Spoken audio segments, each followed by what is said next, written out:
আমরা বউ বাচ্চা এনে রিক্সা চালাই, আমরা বিভিন্ন কাজে লিপ্ত হয়ে আমরা মানুষের বাসায় কাজ করি। এখন দেখেন, My name is Awsan. I am from Narayanganj.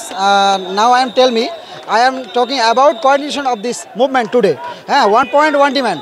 1.1 demand must be against it. 1.1 demand.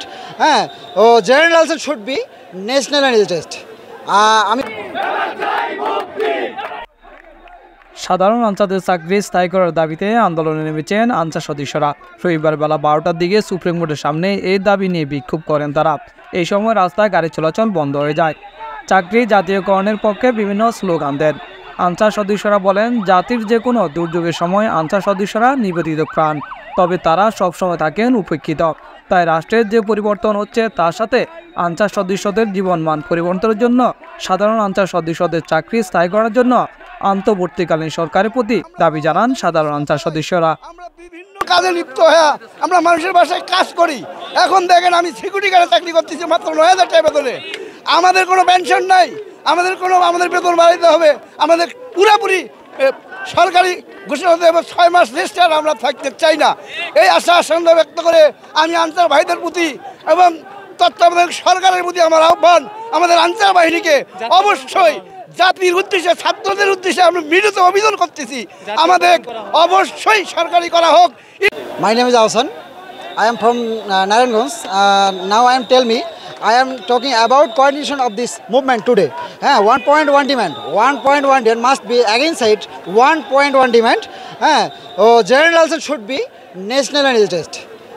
আমি বাংলায় বলতেছি যে আমি নারায়ণগঞ্জ থেকে আসছি। আমি এতটুকুই বলতে চাচ্ছি যে আমরা আজকে যে উদ্দেশ্যে আসছি, শুধু একটা কথাই বলতে চাচ্ছি, বারবার এটাই বলতে চাচ্ছি যে আমাদের রেস্ট প্রথা বাতিল করে আমাদেরকে জাতীয়করণ করা হোক। এতটুকুই এই এক দাবি।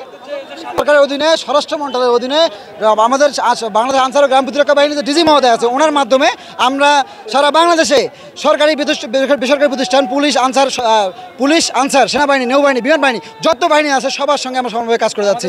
কিন্তু আমরা 3 বছর পর আমরা 3 বছর চাকরি করি।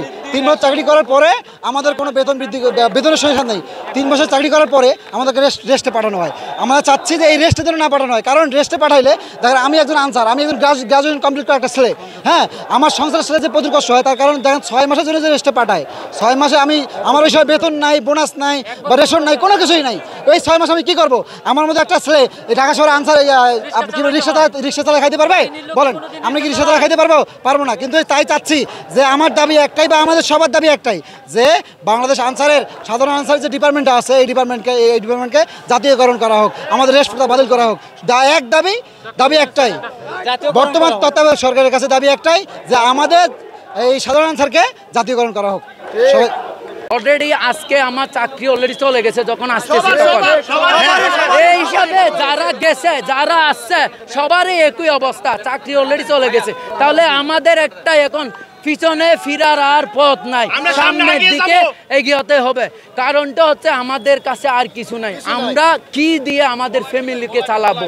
এই মাঠ থেকে যদি আমরা সমাধান নিতে না পারি, তাহলে আমাদের ফ্যামিলি আমাদের দিকে তাকিয়ে আছে। এজন্য আমি সবাইকে বলবো করতে হবে। কেন 2020 সালে আমি নিজেই নির্যাতিত। 2020 সালে যখন লক্ষ্মীপুরে চাকরিরত আসছিলাম, ফেব্রুয়ারি 2 তারিখ আমি ঢাকাতে আসি। 3 তারিখ আমাকে নগর ভবন থেকে আটকায়ে প্রাইভেট কার দিয়ে আমাকে খিলগাঁওতে সদর দপ্তরে নেওয়া হয়েছিল। 3, 4, 5 এবং 6 তারিখ আমাকে ওনারা জমানবন্দি নিয়ে কি করে, জোরপূর্বকভাবে জমানবন্দি নেয়। আমরা কেউ মুখ খুলতে পারি না। তো এজন্য আমাদের শুধু জাতীয়করণ করা হোক, আর কোনো দাবি নাই। জাতীয়করণ, শুধু জাতীয়করণ।